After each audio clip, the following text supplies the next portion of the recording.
Berapa sih minimal gaji yang standar harus dimiliki orang Hong Kong untuk mengambil TKW ya. Nah, itu dari pemerintah Hong Kong itu diteliti benar-benar, disurvei.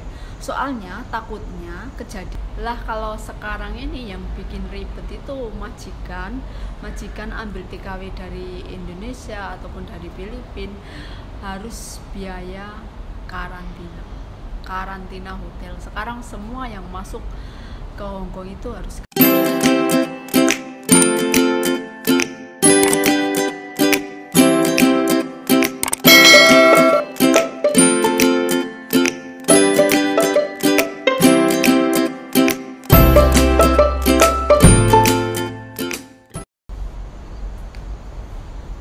Hello guys, welcome back to my channel.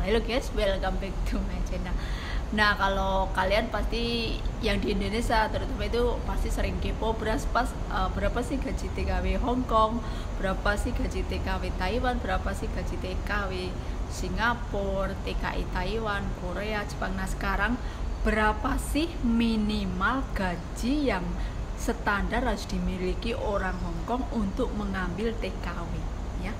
Nah, itu dari pemerintah Hong Kong itu diteliti benar-benar, disurvei. Soalnya takutnya kejadiannya begini guys, saya orang Hong Kong, terus saya mengambil TKW dari Indonesia, nggak boleh asal-asalan ngambil. Saya dicek berapa gaji saya, penghasilan saya, apa pekerjaan saya, itu sama pemerintah Hong Kong itu dicek semua. Soalnya takutnya nanti kamu nggak bisa untuk makan sendiri aja, kamu susah, gimana kamu gaji TKW bagaimana kamu gaji pegawai kamu gitu. Di sini tuh benar-benar ketat, takut nanti kejadian. Kalau misalnya ada yang kejadian kayak lain-lain gitu ya, 2 tahun nggak digaji, setahun nggak digaji, bahkan 6 tahun, itu kok bisa-bisanya seperti itu. Dan sang TKW-nya itu diam aja atau nggak punya nomor darurat untuk telepon polisi. Kan kalau di Hong Kong itu 999 itu nomor darurat. Misalnya kamu dirampok, kamu diculik, itu bisa menghubungi itu. Kalau ada telepon gitu, mereka akan melacak kamu di daerah mana, akan segera datang gitu ya guys ya. Oh ya guys, kalau di Hong Kong ini kalau jalur resmi aman, maksudnya misalnya kita bukan ilegal gitu ya, ada majikan, ada paspor, ada visa, itu aman ya. Maksudnya langkah kerja kita itu aman. Kalau kaburan, kalau di sini itu namanya bukan kaburan ya, paperan. Itu apa ya, sangat-sangat berbahaya. Dan misalnya saya seorang warga Hong Kong gitu ya, saya majikan ini misalnya, terus saya ingin mengambil TKW dari Indonesia, entah dari Indonesia atau dari Filipina gitu. Saya sama agensi itu ditanyai berapa penghasilan Anda setiap bulan, dan minimal itu kalau dulu itu minimal orang Hong Kong cewek gitu, biasanya kan kalau ngambil majikan nyonya gitu ya, nyonyanya biasanya kalau dulu itu 20.000 Hong Kong dolar. Nah, itu tinggal dikalikan 2.000 gitu ya. Nah, tapi itu 20.000 Hong Kong dolar itu kalau di Hong Kong itu kecil gitu ya, makanya untuk kehidupan itu kecil gitulah. Sedangkan gaji TKW aja sekarang cuma 4.600. Nah, minimal sang nyonya untuk bisa mengambil TKW dari luar negeri gitu 20.000 Hong Kong dolar itu minimal ya, minimal. Nah, kalau misalnya majikan kamu bilang, oh penghasilan saya 30.000, tapi itu antara agent dan majikan ya, bukan sama TKW gitu. Misalnya majikan itu ngomong saya per bulannya 40.000 dolar gitu, nanti biasanya agent, oh ini majikan kamu orang kaya gitu kan, biasanya ada yang ngomong. Nah gitu, standarnya 20.000 ya, itu tuh standar, itu rata-rata. Nah, kalau rata-rata itu kalau dirupiahkan itu ya Indonesia itu 10 juta rupiah gitulah ya, itu modalnya kalian untuk bisa mempunyai ALT dari mana gitu. Misalnya orang Indonesia gitu ya, tiap otonomi daerah juga beda-beda lah, saya nggak tahu gitu ya kalau Indonesia.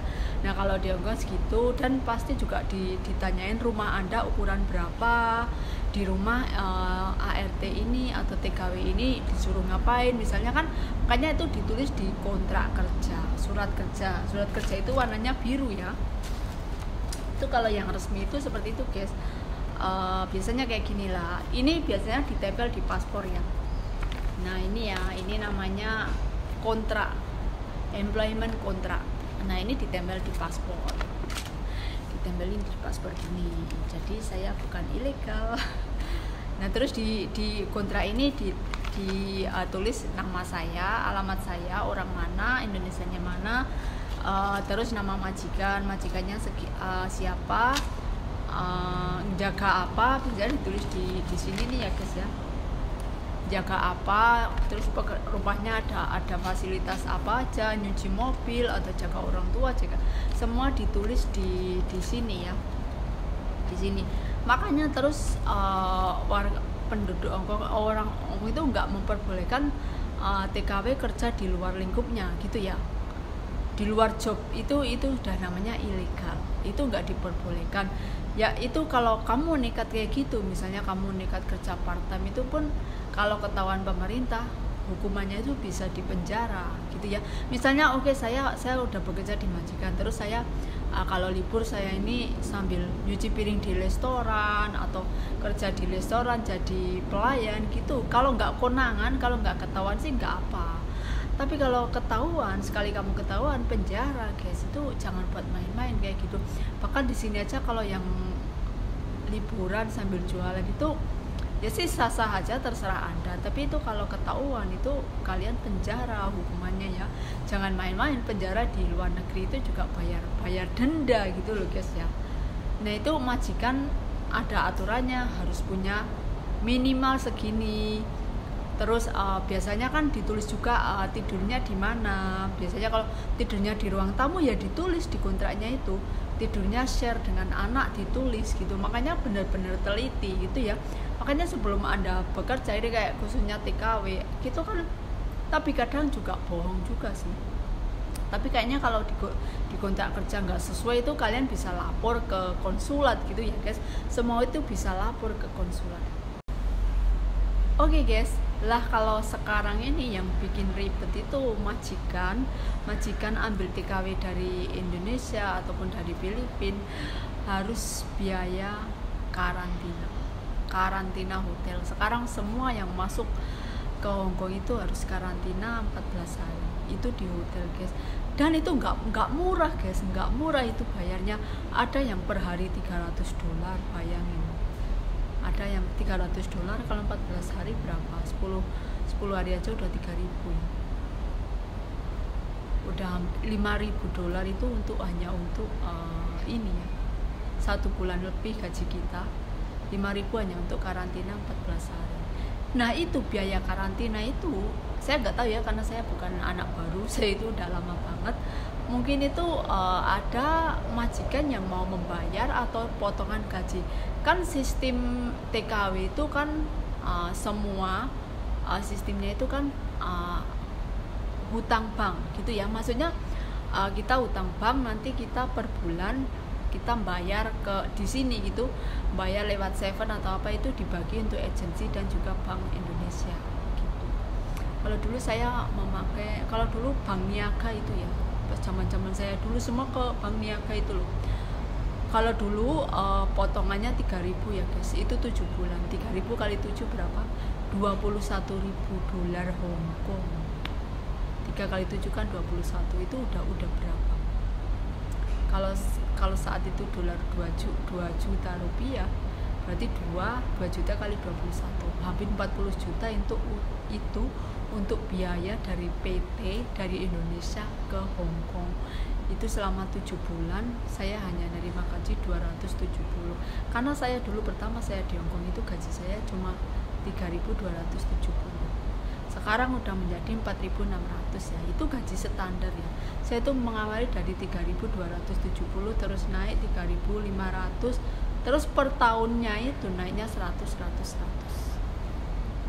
Begitu ya. Begitu dia itu. Dan kalau resmi itu pokoknya semua majikan ditanya, dan satu majikan itu, satu nyonya nggak boleh mengambil dua TKW. Maksudnya kalau hanya satu itu, kalaupun kamu ingin mengambil 2 TKW itu atas nama berbeda. Misalnya satu nyonya hanya boleh untuk 1 TKW. Dan kalau untuk misalnya saya ingin punya 2 TKW gitu, nanti menggunakan atas nama singsang tuan gitu, atau atas nama neneknya, karena satu orang hanya bisa untuk memperkerjakan 1 TKW ya. Di sini peraturannya kayak gitu, satu orang nggak boleh dalam kontrak kerja itu nggak boleh.